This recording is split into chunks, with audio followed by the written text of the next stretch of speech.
I have a bit of a problem with checking out, be that in real life, Magic the Gathering, or any number of the other ways that I spend my time outside of it. The reason for this basically boils down to me being extremely averse to information that I feel is a waste of my time. Usually due to it being completely irrelevant to me and what I derive joy from in life, or due to it being something that I already know. Most of the time, the person presenting this information is plenty aware that I don't care or already know this information and is sharing it anyways for some sort of selfish reason. Like when someone tries to talk about politics at you because they want to be seen as smart, edgy, cool, morally righteous, or some other character trait they want to be seen as. Every time I check out in one of these situations, I'm left to ponder, to think, to meditate on the sacred Tao of something that I do care about. This usually just means I think about Magic the Gathering, but a thing that comes up often outside of that is information systems, and how information being transmitted can be separated into two categories: signal and noise. Basically, when information is transmitted, every bit of information is either signal, which is the message intended to be delivered, or noise, which is irrelevant information that needs to be filtered through to get to the signal. The reason this comes up so often when I check out is that the root cause of checking out in the first place is, without exception, the other party transmitting information that is very low signal and very high noise. Unless the other person has a fresh and nuanced take on some political issue, it's pretty much certain that the only signal in a conversation about mainstream politics is them telling you what political tribe they feel like they belong to. Almost all of these kinds of conversations could be shortened to, I am a progressive, or I am a conservative. In some rare circumstances, it could be, I am a reactionary, or I am a liberal, or even, I am an anarchist. But when it comes down to it, the facts of these issues are known by everyone who cares to learn them, and any conversation involving those facts could be skipped to simply share your tribal affiliation. Every word that isn't doing that is erroneous information that I'm just going to filter out entirely to save myself the psychic damage of thinking about it more. Sorry for polluting this video with mentions of politics, but the experience of a coworker that you don't really know coming up to you and sharing their opinions about Israel completely unprompted is both universal and extremely unpleasant, and I feel like it's a good starting point for getting across what I mean here.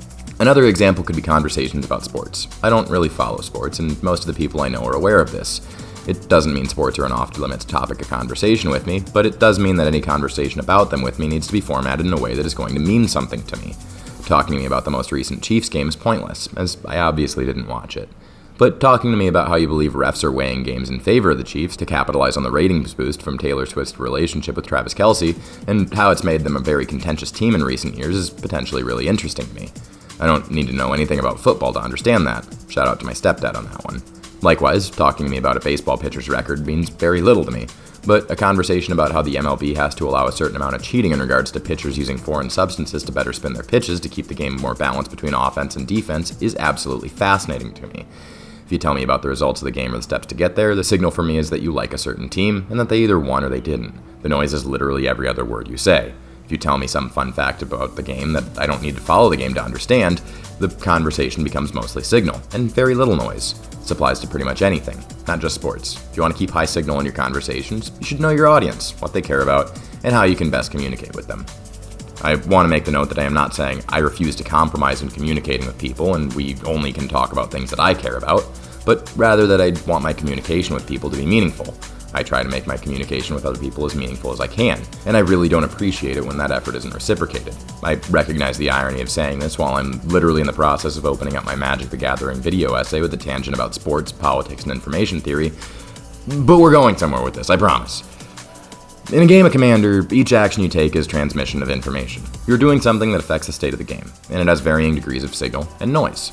Something like playing a board wipe is very high signal. There's immediate cause and effect to the action. It tells other players that their things are dead and that you needed to kill them to advance your game plan. Something like a triggered ability that allows you to scry is very low signal. The only real information that I get out of that is that you're scrying, and that you put a card in your deck that lets you scry when you meet a certain condition. These sorts of low signal game actions are fine when in isolation, or when they're directly in service of a game plan.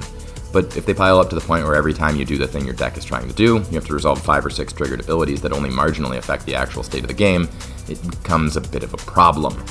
This is compounded when these sorts of triggered abilities involve having to make a decision, especially if the decision involves private information. Zulaport the Cutthroat is a pretty reasonable card, as it has a very simple interaction. Thing dies, opponent loses life. Very easy. Worst case scenario, you have another trigger for when something dies or when someone loses life that you have to track as well. But the order of those isn't going to matter, and you can treat the whole process as one big trigger. Retreat to Coralheim when not being played as a combo piece is much less reasonable, as you need to pick the mode, then either pick a target for the tap on tap, or pick whether to have the card scryed put on top or bottom of your deck. This is compounded by the fact that you probably have quite a few other landfall triggers in your deck if you're running it as a value piece. which means you also need to decide the orders to stack those triggers, which is probably going to be relevant more often than not because of the sort of the decks that would run retreat. Imagine you have 2 scries and a draw, or 2 draws and a scry off each individual landfall trigger. There is a way to order these optimally to dig through your deck, and it's going to change depending on the results of the previous scry and draw effects. You're probably also running ways to make quite a few land drops each turn, which means the stack of decisions needs to either be repeated multiple times per turn, or some triggers need to be ignored to shortcut the process, at which point you can't have to ask yourself why you're even running those cards. This is decision fatigue, the process by which people progressively lose the mental energy to make decisions as they make more and more decisions. It's also why I cut cards that lead to these sorts of decisions that barely impact the game state. I love decision making in Magic, but the decision making needs to be consequential. It needs to be high signal and low noise, which in this sort of example, it really isn't. A counterspell is high signal, it stops a thing. The full ramifications of the game action are listed right there at the top of the card. It's simple and it does something that noticeably alters the trajectory of the game. Retreat to Koralheim does not do this. It sits around to generate value in a way that takes significantly more time than the heaps of game actions taken in service of the value are worth. Another thing that compounds the signal loss of massive stacks of triggered abilities are tracking intensive abilities. Things like which require tracking of game state that isn't implicit by just looking at the board, especially when the player with the ability needs to track other players' game actions. If that doesn't make sense, let's think about what in the game state is implicit just by looking at the board. Things like life total, creatures on board, cards in graveyard, counters on permanents, lands on board, cards in hand, or who the active player is are things that are tracked automatically by the act of playing the game. The most you have to do to check any of these states is count a game object, look at a zone, or check life totals. The information is already there if you're playing the game. It's all contained by the cards and the game objects in play. Game state that isn't implicit by looking at the board is things like the amount of spells cast per turn, whether or not a specific player lost life this turn, the amount of cards drawn per turn, the amount of cards entered a graveyard this turn, or anything else like this. All of these require a player actively keeping track of these things. If they lose track of it, there is no other way than backtracking game state and getting all the players to try and recount the actions taken in turn to try and figure out the thing that's being tracked. All of these abilities introduce noise into the game by merit of forcing players to track this sort of information. There isn't any issue with this if the player playing these abilities is keeping track of them. If their deck is, for instance, built around casting 2 spells a turn or casting a spell on each opponent's turn, and doesn't have too many triggered abilities that care about things outside of this, it's going to be very easy for them to track those parts of the game state. It's a pretty singular focus for that player. Their game plan and deck is built around having to track that bit of game information. If, on the other hand, they have an incidental triggered ability that cares about these sorts of things, scattered in with other triggered abilities with different conditions and outputs, it's going to be an absolute mess to keep track of. They're either going to be missing triggers constantly, or monopolizing game time as the fatigue of keeping track of every single ability's condition, when it's met, and what it does wears on them and they take longer and longer to manage that. This is a video about time economy. I'm not going to talk about goldfishing your deck or knowing your lines as a way to better your time economy, since everyone and their mom already talks about that as a way to cut down on the time you waste and be more courteous to other players. I think the next step to this is to better time economy and be more courteous through deck building, cutting cards that make your game take exponentially longer, putting in cards that are easy to track, and generally just trying to simplify the game that you're playing to focus on the parts of it that you find fun. This is a really tough thing for a lot of people to hear, as there's sort of desire to do as much as possible in the game, regardless of how valuable any of the things you're doing actually are. I think a lot of people build decks as fidget toys, not due to fundamentally enjoying that kind of gameplay, but more so from seeing others doing it and being told that this is the way to play the game. I'm here to try and tell you that there is another way. You can build your deck to play a game with others instead of building it in a way that boils down to you waiting for your turn to play with your fidget toy for 10 minutes. And I'm sorry to say this, but if the appeal of the game is just playing with an input-output fidget toy that accumulates complexity, why are you playing with other people in the first place? What's the difference between playing with others and just goldfishing on your own? If the point is showing other people the deck, what's the difference between playing the game and just streaming yourself goldfishing the deck? Why not just play Factorio or something, where managing accumulating complexity and watching the number go up is the point of the game? What all this comes down to is that you're playing a casual game to have fun with other people.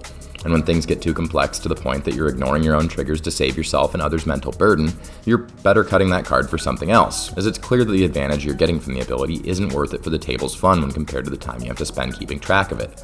Cathar's Crusade is an example of a card that people cut just to avoid having to track it, and you can increase you and everyone else you play with's enjoyment of the game by taking that mindset and applying it much more liberally to other tracking and decision-intensive cards in your deck.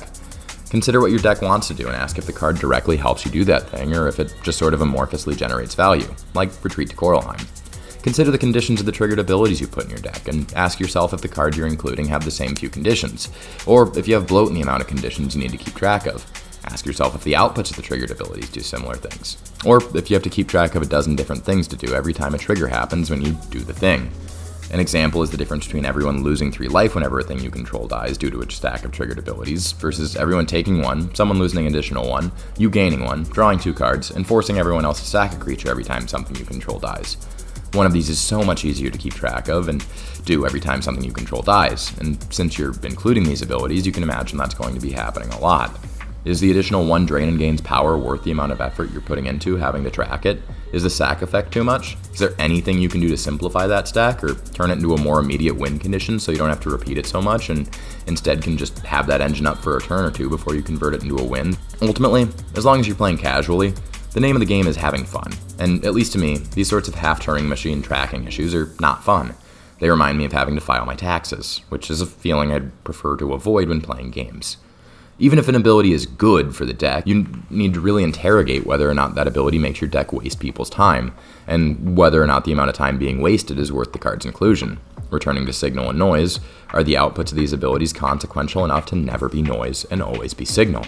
Is it something that you'd trust other players to care about enough to read and understand? Is it something that you would never ignore, regardless of how cluttered the board state is outside of it? Anyways, yeah, sorry this took so long to get out. I've been busy, depressed, and sick in that order, and I'm still pretty busy anyways. As always, if you like the video, do a like, comment, or subscribe to feed the algorithm for me, and I'll see you in the next one. Take it easy.